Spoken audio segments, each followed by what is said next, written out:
আসসালামু আলাইকুম, কেমন আছেন সবাই? আশা করছি আল্লাহর রহমতে সবাই অনেক অনেক ভালো আছেন। আজকে আপনাদের সাথে শেয়ার করব খুবই হেলদি ঘরে থাকা সামান্য কিছু উপকরণ দিয়ে খুবই লোভনীয় ফুচকা রেসিপি। তো আমার আজকের রেসিপি আশা করছি আপনাদের কাছে খুব ভালো লাগবে। চলে যাচ্ছি মূল রেসিপিতে। একটা মিক্সিং বোলে নিয়ে নিয়েছি হাফ কাপের 2 কাপ মানে 1 কাপ আটা, দিয়ে দিচ্ছি স্বাদ অনুযায়ী লবণ, দিয়ে দিচ্ছি 1 চা চামচ চিনি। এখন এই সমস্ত উপকরণ খুব ভালোভাবে মিশিয়ে নিব। মিশিয়ে নিয়ে এই পর্যায়ে আমি দিয়ে দিচ্ছি 2 টেবিল চামচ পরিমাণের মতো রান্নার তেল। এখন হাত দিয়ে খুব ভালোভাবে ঘষে ঘষে মেখে নিব। মেখে নিয়ে এই যে এবন হয়ে গেলে বোঝা যাবে এটা পারফেক্ট হয়েছে মাখানো। এই পর্যায়ে আমি অল্প অল্প করে পানি দিয়ে হাত দিয়ে খুব ভালোভাবে মেখে একটা ডো তৈরি করে নিব।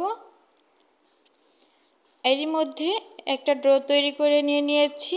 এখন আমি এটাকে রেস্টে রেখে দিব 20 মিনিটের জন্য একটা ঢাকনা দিয়ে ঢেকে। এই তো ঢাকনা তুলে আমি আবারও কিছুক্ষণ মথে নিব। এটাকে খুব ভালোভাবে মথে নিতে হবে, তাহলে কিন্তু ফুচকা পারফেক্ট হবে। আর এই তো খুব ভালোভাবে মথে নিয়ে এখন আমি এখান থেকে কিছু লেচি কেটে নিচ্ছি একটা রুটি বেলার জন্য। তো এই তো কিছু ময়দা ছিটিয়ে এখন আমি একটা রুটি বেলে নিব।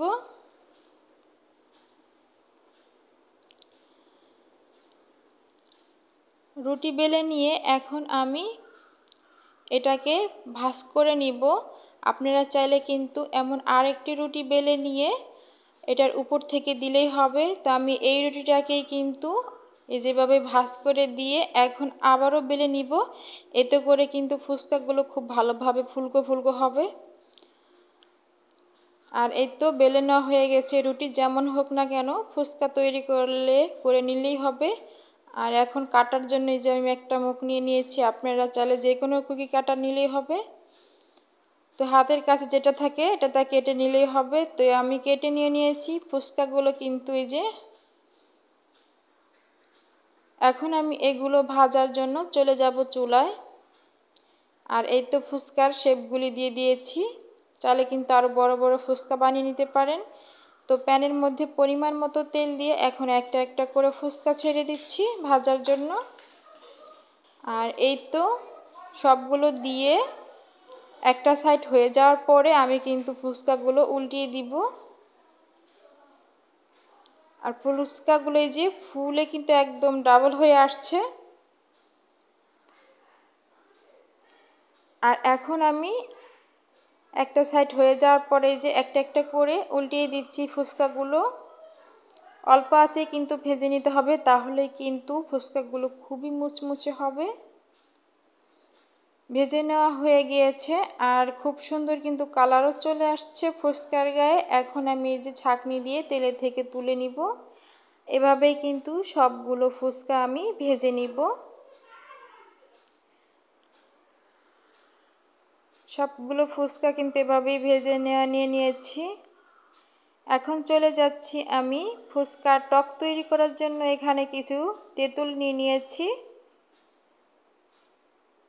এখন এগুলো আমি পানি দিয়ে নরমাল পানি দিয়ে ধুয়ে নিব। অবশ্যই ধুয়ে নিতে হবে, তেঁতুল গায়ে কিন্তু অনেক ধুলোবালি লেগে থাকে। ধুয়ে নিয়ে এখন আমি এই যে আবারও সুন্দর পরিষ্কার পানি দিয়ে দিচ্ছি। 20 মিনিটের জন্য আমি এটাকে ভিজিয়ে রেখে দিয়েছিলাম। এখন আমি এই যে কচলিয়ে তেঁতুলের রস বের করে নিচ্ছি। এরই মধ্যে এই যে তেঁতুলের রসগুলো বের করে নিয়ে বাকি যে ময়লাগুলো থাকে এগুলো আমি এই যে চিপিয়ে ফেলে দিচ্ছি। আর এমনটাই কিন্তু হয়েছে রসগুলো। এখন আমি এর মধ্যে দিয়ে দিচ্ছি বিট লবণ, দিয়ে দিচ্ছি টালা মরিচের গুঁড়ো, শুকনা মরিচের গুঁড়ো, দিয়ে দিচ্ছি টালা ধনিয়ার গুঁড়ো, টেলে নেওয়া জিরার গুঁড়ো, সবশেষে দিয়ে দিচ্ছি 1 টেবিল চামচ পরিমাণ চিনি। এখন খুব ভালোভাবে মিশিয়ে নিব। আর এটা কিন্তু একদম ঘরে থাকা সামান্য উপকরণ দিয়েই কিন্তু দেখতে পেলেন কত সুন্দর একটা টক হয়ে গিয়েছে। এই যে আর এই টকটা খেতে কিন্তু খুবই ভালো লাগে।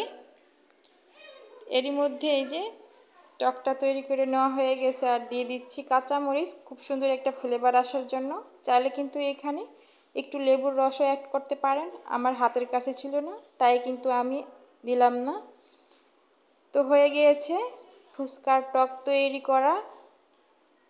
এখন আমি তৈরি করে নিব ফুচকার পুর। এখানে আমি ডাবলি সিদ্ধ করে নিয়েছি, হাফ কাপ পরিমাণ, খুব ভালোভাবে কিন্তু সিদ্ধ করে নিয়েছি। এখন দিয়ে দিচ্ছি একটা আলু ভেঙে। তো আলুটা কিন্তু আমি আগে থেকেই সিদ্ধ করে নিয়েছি। দিয়ে দিচ্ছি শসা কুচি,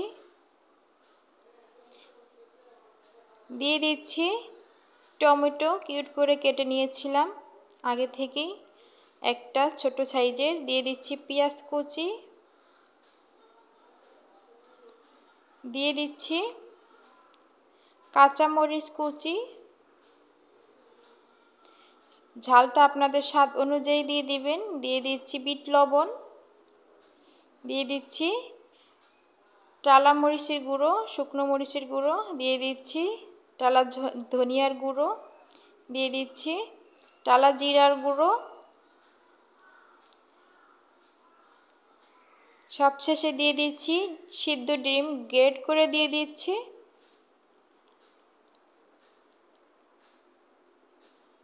এ পর্যায়ে আমি একটা চামচ দিয়ে খুব ভালোভাবে এখন মিশিয়ে নিব। চাইলে কিন্তু হাত দিয়েও খুব ভালোভাবে মেখে নিতে পারেন। আর কত সহজেই কিন্তু হয়ে গেল ফুচকার পুরটা তৈরি করে নেওয়া। তো এখন আমি একটা এখান থেকে যে ফুচকা ভেঙে দেখাচ্ছি যে আমার ফুচকাগুলো কতটা মুচমুচে হয়েছে।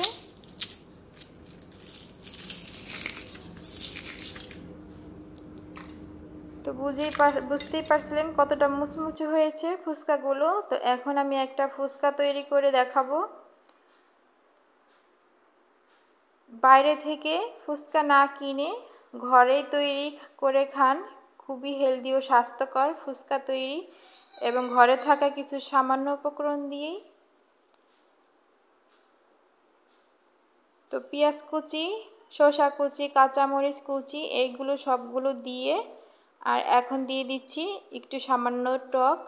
আর এই তো হয়ে গেল একটা ফুচকা তৈরি। আর এই ফুচকাগুলো খেতে এতটা মজা হয়েছিল, এভাবে বাসায় একবার না বানিয়ে খেলে কিন্তু বুঝবেনই না এটা কতটা মজার হয়েছিল। তো এখানে আমি একটু পরিবেশন করে দেখাচ্ছি।